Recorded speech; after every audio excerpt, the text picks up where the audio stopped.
Porto Alegre confirma primeiro caso de sarampo desde 2020. Paciente retornou de viagem aos Estados Unidos e não estava vacinado.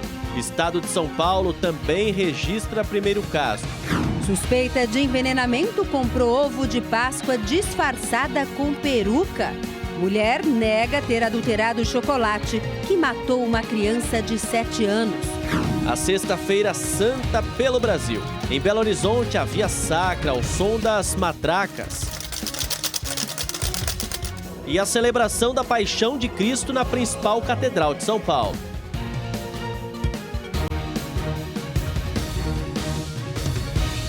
Boa noite. 3 policiais rodoviários federais morreram em um grave acidente durante uma perseguição a suspeitos no Rio de Janeiro.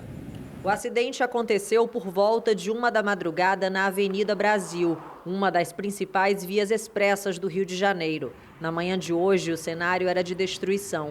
Marcas de sangue na pista e um carro completamente destruído chamavam a atenção de moradores. Segundo testemunhas, 4 agentes da Polícia Rodoviária Federal perseguiam 2 motociclistas que fugiram de uma blitz quando perderam o controle da viatura, que acabou colidindo com um carro de passeio onde estava um casal com a filha de 3 anos. Os veículos caíram de um viaduto e bateram em 2 postes. Com o impacto, os policiais foram arremessados para fora da viatura. 3 deles morreram no local. O sobrevivente foi socorrido para um hospital da região e já recebeu alta. O casal que estava no carro de passeio teve ferimentos leves. A criança saiu ilesa. A gente estava em cima do viaduto já, quando passou um motoqueiro muito rápido, sem capacete. Do nada a gente sentiu uma colisão atrás do nosso carro muito forte. A gente estamos vivos, graças a Deus. Equipes do Corpo de Bombeiros das Polícias Militar e Civil foram acionadas para atender a ocorrência e uma perícia foi realizada no local. Os suspeitos conseguiram fugir. Imagens de câmeras de segurança da região serão analisadas para tentar identificar os suspeitos. A PRF disse que a perda é irreparável e decretou luto oficial de 3 dias em honra à memória dos policiais. Os agentes, que tinham entre 41 e 47 anos, deixam esposas e filhos. A Justiça do Maranhão decretou a prisão preventiva de Jordélia Pereira Barbosa. Ela é suspeita de envenenar uma mãe e os 2 filhos com ovo de Páscoa. Imagens divulgadas hoje mostram a mulher suspeita de envenenar a mãe, e os 2 filhos em Imperatriz, no Maranhão. Na gravação, ela aparece comprando o chocolate disfarçada com uma peruca. Imagens de câmeras de segurança mostram Jordélia Pereira Barbosa, de 35 anos, no caixa de um mercado. Ela usa um disfarce, peruca e óculos escuros. No vídeo, é possível ver Jordélia entregando a uma funcionária do estabelecimento o mesmo ovo de chocolate entregue por um motoboy a Miriam. A mãe e os 2 filhos passaram mal logo depois de comer o chocolate. A encomenda, que chegou sem identificação, veio com um bilhete dizendo, abre aspas, com amor para Miriam Lira, Feliz Páscoa, fecha aspas. A suspeita é de envenenamento. O menino de 7 anos morreu no hospital. Ele foi enterrado hoje. A causa da morte ainda não foi confirmada. Já Miriam e a outra filha seguem internadas em estado grave. Jordélia é ex-namorada do atual companheiro de Miriam. Segundo a Polícia Civil do Maranhão, a principal suspeita é que o crime tenha sido motivado por ciúmes. Jordélia, que foi presa ontem, admitiu ter comprado o ovo de Páscoa, mas nega que tenha colocado veneno nele. A polícia ainda faz testes para confirmar se realmente havia alguma substância no ovo de Páscoa. Os agentes ainda investigam se mais pessoas teriam participado do crime. E no Pará, uma delegada da Polícia Civil foi flagrada, xingando e agredindo o entregador de comida por aplicativo. E tudo porque ele se recusou a subir ao apartamento dela para entregar o pedido. As imagens mostram a delegada da Polícia Civil, Cari Graziele Clatti, revoltada com o motociclista. Vou te dar voz de prisão. Vou te dar voz de prisão. Eu sou delegada, me dá voz. E aí, que tem direito de falar? Eu paguei a comida. Eu paguei a comida. Na sequência, o entregador sai de cima da bicicleta e começa a filmar a delegada. Ela tenta tirar o celular dele e ainda o atinge com um tapa. Os xingamentos continuam. O caso aconteceu em Belém do Pará. A discussão teria começado quando a delegada exigiu que o motociclista subisse até o apartamento dela para levar o pedido. Mas o entregador disse que iria esperar na portaria, conforme recomendado pelas plataformas de delivery. Kari então desceu e a discussão começou.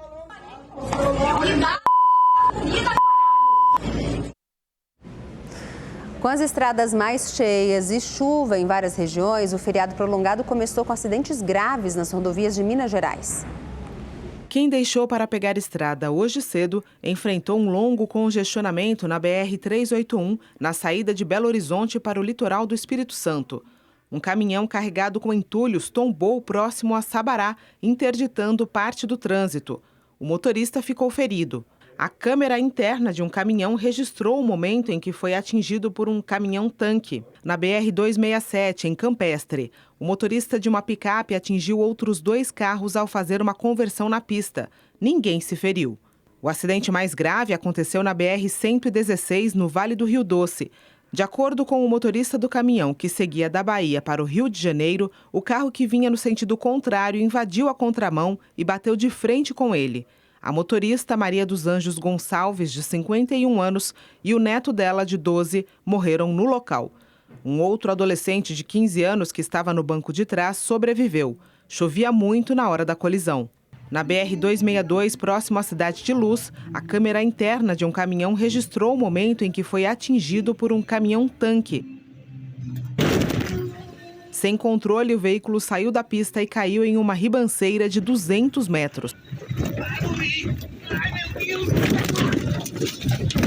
O motorista de 49 anos teve ferimentos leves e foi levado para o hospital apenas para fazer exames.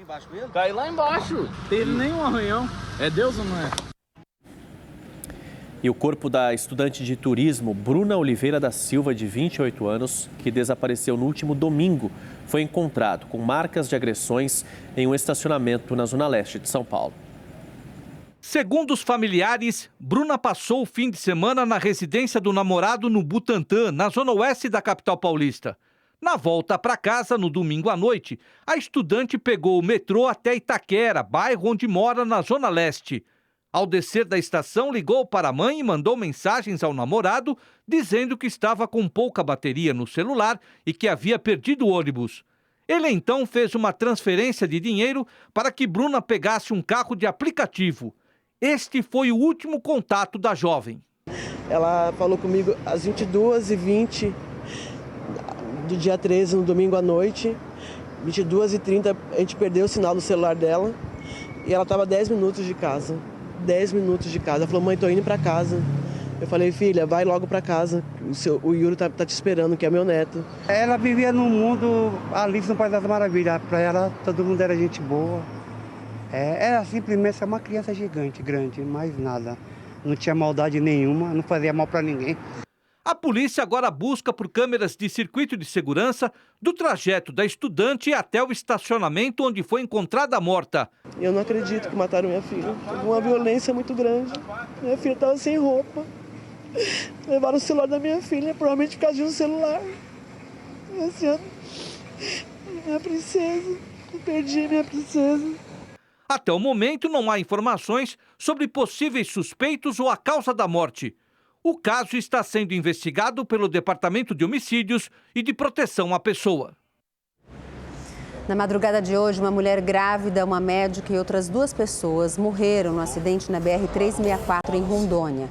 A ambulância levava a grávida da cidade de Vilhena para atendimento médico na capital Porto Velho, quando bateu de frente com uma carreta que transportava soja. A enfermeira da ambulância e o motorista do caminhão foram socorridos em estado grave. As causas do acidente estão sendo investigadas e existe uma suspeita de que a ambulância teria invadido a pista contrária. Grande Recife vive há 2 décadas com a proibição da construção dos prédios do tipo caixão. Muitas dessas estruturas desabaram e causaram mais de 50 mortes. Só que muita gente ainda continua morando nesses espaços. Os chamados prédios caixão abrigam famílias que têm o perigo como companheiro. Elísio vive aqui há 39 anos. Hoje, o lar inseguro é a opção de moradia que cabe no bolso dele. A gente não tem a garantia, porque existe o risco, né? Mas vem uma preocupação, existe a preocupação, né? De você, ao dormir, será que, principalmente, Bruno, quando está em período de chuva, período chuvoso, isso aumenta o temor. Um levantamento do Instituto de Tecnologia de Pernambuco aponta que no Grande Recife existem cerca de 5.300 prédios construídos com essa estrutura. 2.346 apresentam riscos de desmoronamento. Muitos até já foram interditados. Os problemas nas edificações têm um motivo. De acordo com especialistas, estes prédios foram erguidos desafiando as normas técnicas exigidas pela engenharia civil. São prédios, como uma caixa mesmo, não é? Onde você tem as paredes dando sustentação à laje do piso superior ou da coberta. Depois se fez também prédios com mais um pavimento.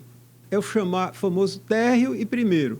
Depois botou-se mais um pavimento, térreo, primeiro e segundo, até que se chegou ao terceiro e não foi mais porque teria exigência de elevador. Há cerca de 25 anos, novas construções desse tipo foram proibidas. Os prédios caixão, que já chegaram a abrigar 11% da população do Grande Recife, carregam uma história de tragédias. Nas últimas 5 décadas, foram 18 desabamentos, com 54 mortes. Aqui nesse conjunto, já aconteceu um desmoronamento.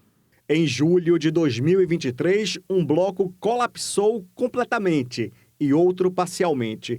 14 pessoas morreram e 7 ficaram feridas. As primeiras edificações frágeis foram levantadas na década de 70.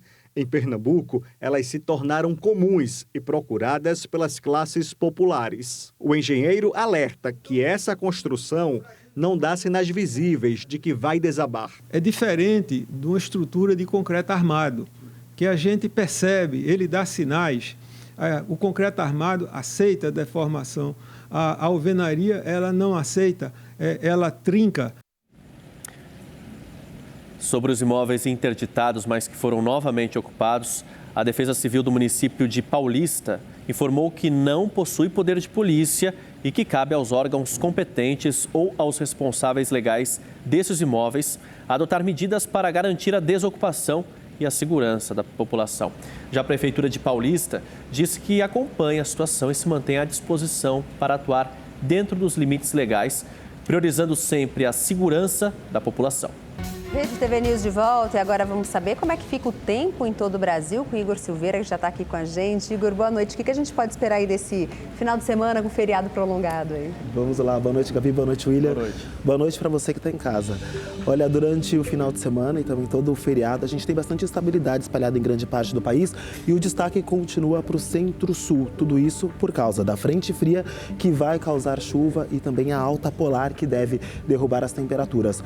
Amanhã ainda chove no Paraná, Santa Catarina e em boa parte do Rio Grande do Sul. O sol até aparece por lá, mas não esquenta, porque a alta polar vai trazer frente fria, vai cair bastante as temperaturas, como eu falei agora há pouco. No sudeste tem previsão de chuva em toda a região, como a gente acompanha aqui no mapa, e o destaque fica para Belo Horizonte e Vitória, no Espírito Santo, onde ainda chove forte. Em São Paulo, choveu forte hoje no início da tarde. Olha, ruas ficaram alagadas, teve queda de árvores, muita gente ficou sem energia elétrica e a cidade ficou em estado de atenção por causa dessa chuva. Amanhã também deve chover, a máxima fica na casa dos 27 graus, o sol aparece durante o dia, mas são esperados 25 milímetros de chuva. No domingo, a temperatura cai bastante por causa do avanço da alta polar. A máxima não passa dos 21 graus. Na segunda, 22 e na terça, 23 de máxima. No Rio de Janeiro, o sol aparece entre as nuvens, os termômetros devem alcançar os 29 graus. No domingo cai para 27, na segunda segunda volta para casa dos 29 graus e na terça-feira 27 graus de máxima, aquele efeito gangorra. Agora a frente fria também avança e vai para boa parte da região nordeste, por isso tem previsão de chuva em todo o centro-sul da Bahia. No litoral também deve chover amanhã. Na região norte o sol aparece durante o dia, mas tem previsão de chuva forte e volumosa nos extremos, como a gente acompanha aqui no mapa. As temperaturas devem ficar acima ainda dos 30 graus em grande parte do país, máximas podendo chegar aos 32 graus na região norte. No sul não deve passar dos 22 graus em Porto Alegre por causa da frente fria. Boa noite para todo mundo, bom fim de semana. Gabi, William. Obrigado, Igor. Obrigada. E um satélite desenvolvido em Brasília, em parceria com instituições internacionais, pode ser lançado já no ano que vem. A missão é monitorar de perto o que faz parte da biodiversidade do Brasil, como o cerrado, os recursos hídricos e até ajudar a prever possíveis tragédias climáticas. Foi neste laboratório na Universidade de Brasília que nasceu um projeto com potencial para fazer a diferença no meio ambiente.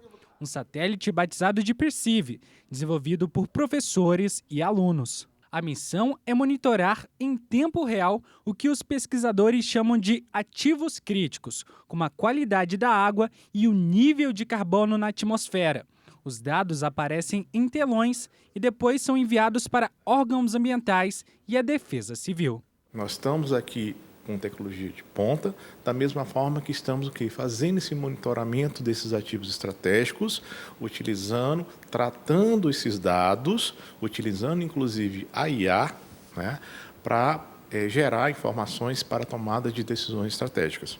Neste pequeno equipamento está instalada uma tecnologia capaz de realizar trabalhos com uma precisão de quase 100%. O satélite vai monitorar a qualidade da água, ajudar na preservação do meio ambiente e também dos biomas brasileiros. Mas a pergunta que não quer calar é: Felipe, quando esse satélite vai poder estar em órbita? Bom, além da ajuda financeira que a gente já tem tido muito da FAP, nós precisaríamos de alguma coisa a mais para podermos lançar algo ao final de 2026. O caminho até aqui foi construído aos poucos. Em 2022, a UNB lançou o nanosatélite Alpha Crux, que pegou carona em um foguete da SpaceX. Desde 2009, o professor Renato Borges, né, vem trabalhando com esse segmento espacial, esse segmento de monitoramento de ativos críticos, né. A partir daí, com a parceria com a FAP-DF, né, tivemos o lançamento do primeiro CubeSat Candango, né, que foi o Alpha Crux. O Alpha Crux CubeSat passou 2 anos no espaço, sendo monitorado, operado aqui pela Universidade de Brasília. Agora, com o novo projeto, o Brasil dá mais um passo rumo ao futuro. E para quem faz parte desse time, saber que o trabalho de sala de aula pode chegar ao espaço é um orgulho que não cabe na Terra. É muito interessante você estar na universidade hoje e poder ter esse contato com o espaço. O objetivo final dele, né, não é só colocar o satélite no espaço, né? Como foi dito, é poder fazer monitoramentos, né? Inicialmente ali na Amazônia, né, com as torres que já existem lá, e eventualmente trazer isso para o Cerrado, né? A gente desenvolver tecnologia para fazer esse tipo de monitoramento também no Cerrado, que é um outro bioma muito importante, né, para o país. O ex-presidente Jair Bolsonaro permanece internado na UTI do Hospital DF Star, em Brasília, em acompanhamento pós-operatório. Segundo os médicos, ele mantém boa evolução clínica. Bolsonaro realizou tomografias de controle sem sinal de complicações. O próprio ex-presidente publicou um vídeo numa rede social mostrando os tratamentos e as melhoras físicas. No último domingo, Bolsonaro fez uma cirurgia para tratar de uma obstrução intestinal. Segundo o hospital, continua a recomendação para que ele não receba visitas e não há previsão de alta. Médicos especialistas em tratamento de diabetes e obesidade defendem a decisão anunciada pela Anvisa, que torna obrigatória a retenção da receita para a compra de canetas emagrecedoras. O uso da substância sem indicação médica pode trazer riscos à saúde. As canetas são a febre do momento entre as pessoas que querem emagrecer de forma milagrosa. Um dos medicamentos mais conhecidos é o Mounjaro, aprovado pela Anvisa para o tratamento de diabetes tipo 2 no Brasil. Tem como principal componente a substância tirzepatida. Além dele, o Ozempic, que é a semaglutida, também pode ser usado para tratar a doença. Eles são muito bons para controlar a glicose em quem está com a glicose alta e eles ajudam no processo de perda de peso por aumentarem a sensação de saciedade e diminuírem o apetite. Você tem muita gente que não precisa do remédio utilizando de maneira inadequada, aumentando muito a incidência de efeitos colaterais por má administração do remédio. Então tinha muito diarreia, náusea, vômitos e, por outro lado, estava faltando a medicação nas prateleiras para quem realmente precisava. A Carla tem 27 anos e está usando o medicamento para emagrecer. Ela aposta a rotina do tratamento que já eliminou 19 quilos. Tudo acompanhado por um médico especializado. Foi um diferencial muito grande, ter um acompanhamento médico atrelado a uma dieta equilibrada, até porque esse remédio não se vende sem receita. E com esse acompanhamento eu consegui perder todo esse peso com qualidade, com segurança. Os medicamentos são importados e variam entre R$800 e R$4.000 a unidade. E esse preço pode custar até 4 vezes mais no mercado clandestino. As apreensões feitas em aeroportos do Brasil dispararam. Apenas nos 2 primeiros meses deste ano, já são 470 unidades de canetas apreendidas. Os produtos estavam escondidos em malas, potes de cosméticos e, em muitos casos, são presos ao corpo dos passageiros. O que é contrabandeado, a gente não sabe a procedência, eu não sei o que tem ali dentro, então não tem como nem comentar a respeito. Diante desse aumento do contrabando e no uso indiscriminado, a Agência Nacional de Vigilância Sanitária decidiu que a partir de agora será obrigatória a retenção da receita médica para a venda de canetas que são usadas para o emagrecimento. Essa receita foi emitida por um médico. Então, esse médico ele tem a responsabilidade por esse paciente. Você minimiza bastante essa procura indiscriminada. Hoje, com a cultura que se tem do emagrecimento, da beleza, tinham pessoas que eram extremamente magras e iam lá e compravam remédio para ficar mais magras ainda, que poderia tornar essa pessoa com deficiências de vitaminas, de minerais, podem até comprometer a vida dessa pessoa. E foi confirmado o primeiro caso de sarampo em Porto Alegre, no Rio Grande do Sul. A última notificação da doença na cidade tinha acontecido em 2020. O paciente é um adulto morador da capital sem comprovação vacinal. Ele retornou de viagem dos Estados Unidos no final de março. Os primeiros sintomas surgiram no início de abril. A Diretoria de Vigilância em Saúde de Porto Alegre emitiu um alerta para todos os serviços de saúde para reforçar a identificação precoce e a adoção imediata de medidas preventivas. A doença pode ser transmitida antes mesmo do surgimento dos sintomas, o que amplia o risco de contágio. Febre alta, tosse, coriza, conjuntivite e manchas avermelhadas na pele podem ser indicativos da doença. O estado de São Paulo registrou hoje o primeiro caso de sarampo também do ano. A nossa repórter Júlia Firmino tem mais detalhes para a gente, né, Júlia? Boa noite para você. Boa noite, Gabi, Curi, e a você que nos assiste. A Secretaria de Saúde do Estado de São Paulo confirmou o primeiro caso de sarampo deste ano. O paciente é um homem de 31 anos, morador da capital paulista, que já havia tomado a vacina contra o sarampo. Ele apresentou sintomas no início desse mês, mas não precisou ser internado. Agora ele já está recuperado e não apresenta mais nenhum sintoma dessa doença. O local de infecção não foi identificado ainda, está sob investigação. Além disso, a Secretaria de Saúde do Estado de São Paulo informou também que já está trabalhando, iniciou medidas de controle e prevenção do sarampo em parceria com o Ministério da Saúde. Então, vale lembrar que a vacinação contra o sarampo é considerada a principal forma de prevenção contra a doença e que o imunizante, ele é tríplice viral. Então, ele previne contra o sarampo, contra a rubéola e também contra a cachumba.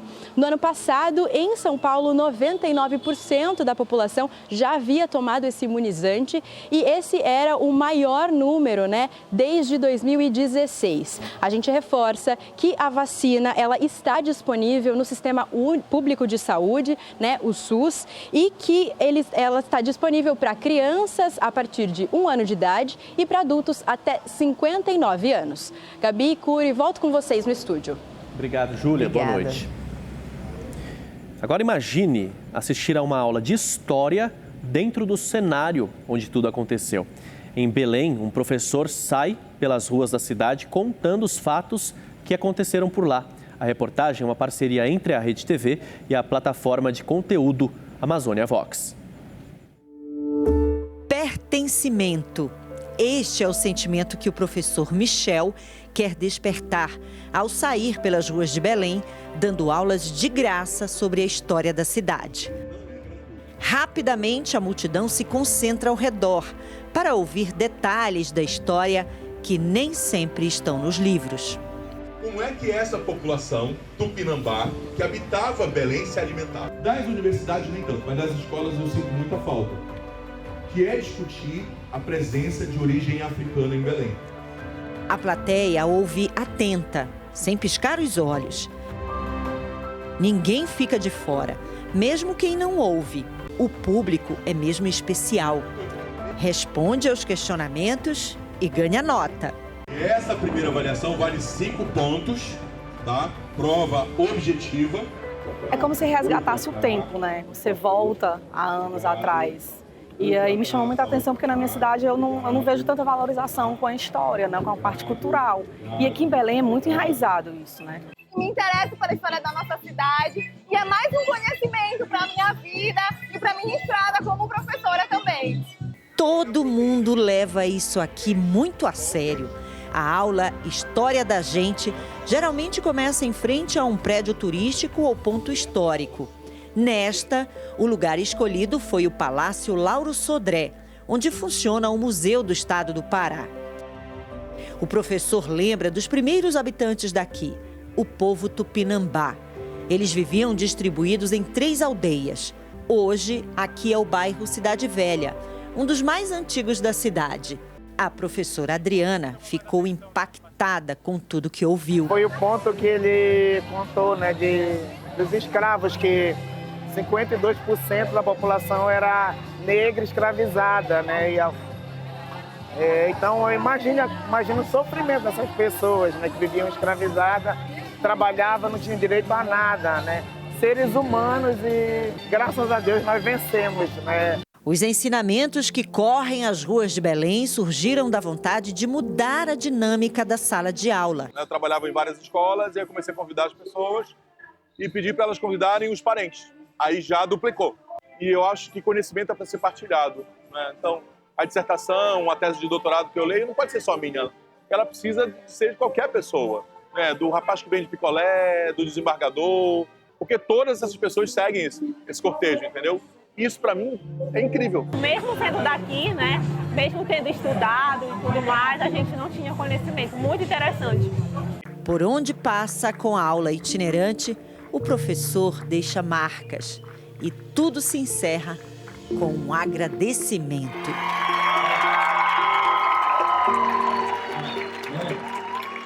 Que bacana. O Conselho Universitário da Unicamp, a Universidade de Campinas, aprovou o sistema de cotas em cursos de graduação para pessoas que se autodeclaram trans, travestis ou não binárias. Mulher trans, negra e estudante de Ciências Sociais da Unicamp, Luara Souza fez um discurso emocionado após a aprovação da reserva de vagas para pessoas trans na Unicamp. Hoje é o dia que a gente conseguiu efetivar a política de ações afirmativas para pessoas trans e travestis. Ativista de movimentos sociais em defesa da população trans, ela diz o que significa ter visibilidade no ambiente acadêmico. Mas eu acredito que a união dos estudantes pôde fortificar cada vez mais, né? As pessoas que estavam empenhadas nessa luta, empenhadas em conseguir obter dignidade, respeito, saúde, igualdade, todo o contexto ético mesmo a qual um ser humano deve ser submetido, né? As vagas para pessoas trans serão disponibilizadas no edital Enem Unicamp e permitirão a participação tanto de candidatos de escolas públicas quanto privadas. O modelo prevê que a cada 30 vagas, uma seja destinada para pessoas trans.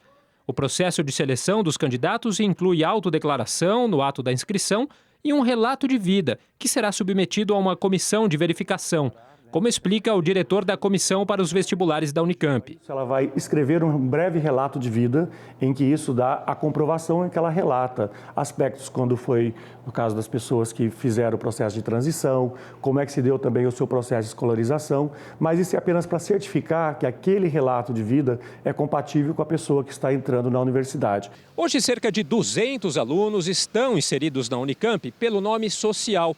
A partir do próximo vestibular, em 2026, o novo sistema de reserva de vagas para a população trans já estará em vigor.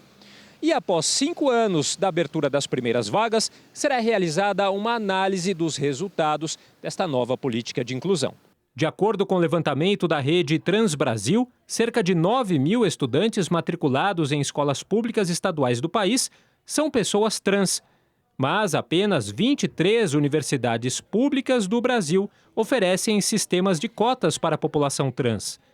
Essa professora de engenharia da Universidade de São Paulo, que ainda não possui a reserva de vagas para essa população, enfatiza que não se pode esperar que decisões como essa tenham iniciativa das reitorias das universidades. Então é muito importante colocar a presença do movimento estudantil, do movimento social, dessa articulação com os movimentos sindicais também, para criar essa pressão interna e aí levar para a reitoria. A gente não pode esperar que os reitores, que o corpo decisório da universidade vá instituir esse tipo de política afirmativa sem uma pressão social que demonstre a necessidade desse tipo de ação. E o último censo demográfico do IBGE revelou que 27 milhões de brasileiros vivem em residências sem calçadas. E 2 em cada 3 pessoas moram em ruas que não têm rampa de acesso para cadeirantes. O Alexandro é paraplégico. Passa a maior parte do tempo dentro de casa. A mãe dele explica o motivo. Para sair na rua não dá. Por quê? Porque não tem como, a calçada é toda quebrada. Degrau em cima de degrau, né? Não é uma reta. Para ele teria que ser um lugar reto. Rampa de acesso? Nenhuma. Aqui não. Onde eu moro não. De acordo com o censo demográfico de 2022 feito pelo IBGE, 2 em cada 3 brasileiros moram em vias sem rampa para cadeirantes. Entre os estados, o Amazonas foi o que apresentou o pior percentual de residentes em vias sem infraestrutura para pessoas com deficiência física, seguido de Pernambuco e Maranhão.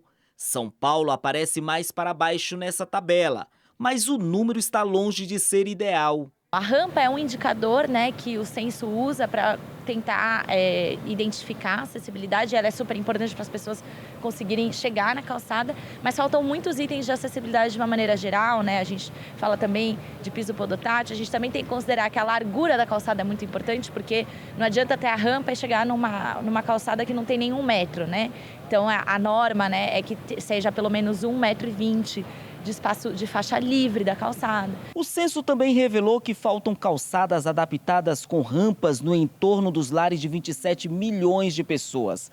Nessa rua, na zona norte de São Paulo, as calçadas até existem, mas em vários trechos elas estão assim, de forma irregular e totalmente esburacadas, o que dificulta muito a locomoção com cadeiras de rodas. Uma mais alta, outra mais baixa, muito buraco na rua. Todo mundo aqui nessa rua tem problema de joelho. Estava falando pro meu vizinho aqui do lado, eu falei, tem que colocar agora, depois que ele asfaltar aqui, tem que colocar a Rua do Joelho, Santa Romana, a Rua do Joelho. Essa especialista em mobilidade urbana diz que falta muito para termos uma cidade inclusiva ideal. A cidade ideal é aquela em que o poder público assume a responsabilidade pela manutenção das calçadas e prioriza o investimento na manutenção das calçadas, que é como acontece hoje em relação às vias por onde circulam os carros. A calçada que passa na frente da minha casa é minha responsabilidade. Só que é claro que as calçadas elas precisam ser lineares, elas precisam ser planas e contínuas. E nessa sexta-feira santa, na Catedral da Sé, no centro de São Paulo, fiéis se reuniram para acompanhar a celebração da Paixão de Cristo. Silêncio, recolhimento e oração definem este dia para os católicos. É um momento de reflexão para lembrar o sepultamento e morte de Jesus Cristo. Por isso, é o único dia em que não há missa. Hoje a igreja celebra o mistério da paixão, morte de nosso Senhor Jesus Cristo. É o maior episódio que antecede a ressurreição, que se torna importantíssimo. A paixão de Jesus é a dor dele para a remissão dos pecados da humanidade inteira. Na Catedral da Sé, o encontro foi feito pelo cardeal Dom Odilo Scherer. Todas as tradições foram seguidas: a liturgia da palavra, a adoração da cruz e a comunhão sagrada. A dona Terezinha veio do Paraná para acompanhar pela primeira vez a solenidade na catedral e fazer suas orações. Nossa, fiquei admirada. Temos que rezar muito, pedir para hoje que o mundo seja um pouco melhor, né? Porque está meio feio, né? Muitos fiéis vieram até aqui para lembrar o significado da Sexta-feira Santa. A cerimônia foi marcada pela fé e emoção dos religiosos. Eu tenho muita esperança, porque eu estou passando por uns momentos difíceis e eu tenho muita fé em Deus. Eu creio que pela minha fé eu vou alcançar. Depois, a procissão do enterro, que relembra o sepultamento de Jesus, inicialmente marcada para os arredores da Sé, foi feita dentro da catedral de forma excepcional por causa da chuva. Que esta celebração traga a toda a humanidade vida nova, redenção, e que possamos acreditar na esperança em Cristo ressuscitado. Abençoada Páscoa.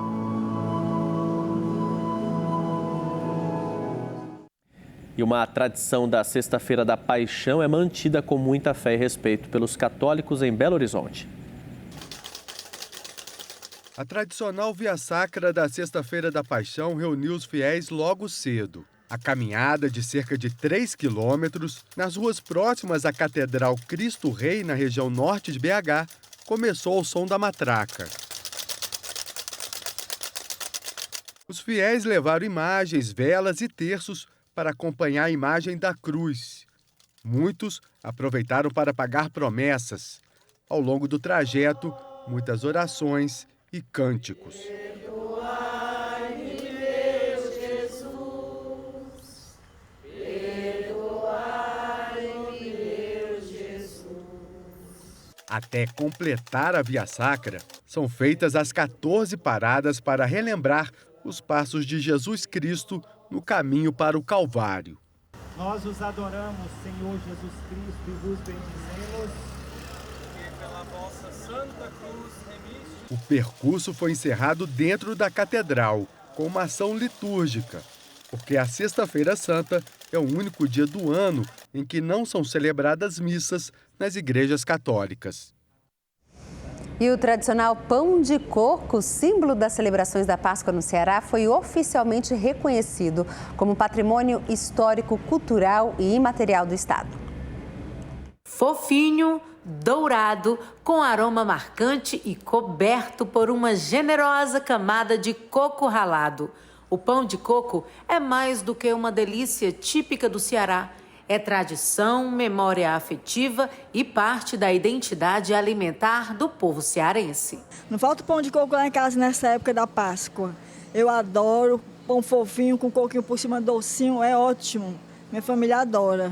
A tradição fez com que o pão de coco fosse reconhecido esta semana como patrimônio cultural e imaterial do estado. O pão de coco é uma tradição cristã da Semana Santa, mas ele está presente na mesa do cearense o ano inteiro, o ano todo. Somos grandes produtores de coco, derivados de coco no país todo. E o pão de coco representa, além da identidade da família cearense, ele representa um alimento sagrado que une a fé cristã e une a nossa criatividade cearense. Mesmo com a alta de 50% no preço do coco ralado, a expectativa das vendas continua alta. Os preços, eles deram realmente um aumento agora por causa dos insumos, né? Nós tivemos muitos aumentos de farinha de trigo, nós tivemos aumentos principalmente do coco. E afinal, como o famoso pão de coco é feito? Antes de chegar nas prateleiras assim embaladinho para consumo, ele é preparado somente com esses 7 ingredientes: açúcar, farinha de trigo, fermento, sal, manteiga, ovo e muito coco. Mas não é só misturar tudo isso não. Para ele ficar gostoso mesmo, tem alguns segredos. O segredo vem de nós mesmos, né? Enrolando com jeitinho, carinho, enrolando a massa. Esse é o segredo. O resultado é incrível. A gente vai comer todo dia na Semana Santa. Quinta, sexta, sábado, domingo até segunda. Né? Não pode faltar na mesa. Pão de coco é muito bom.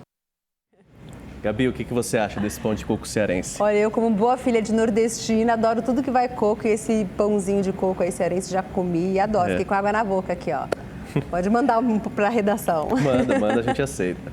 E o Rede TV News fica por aqui. Obrigado pela companhia. Boa noite, bom fim de semana. Uma ótima noite e até a próxima. Tchau, tchau.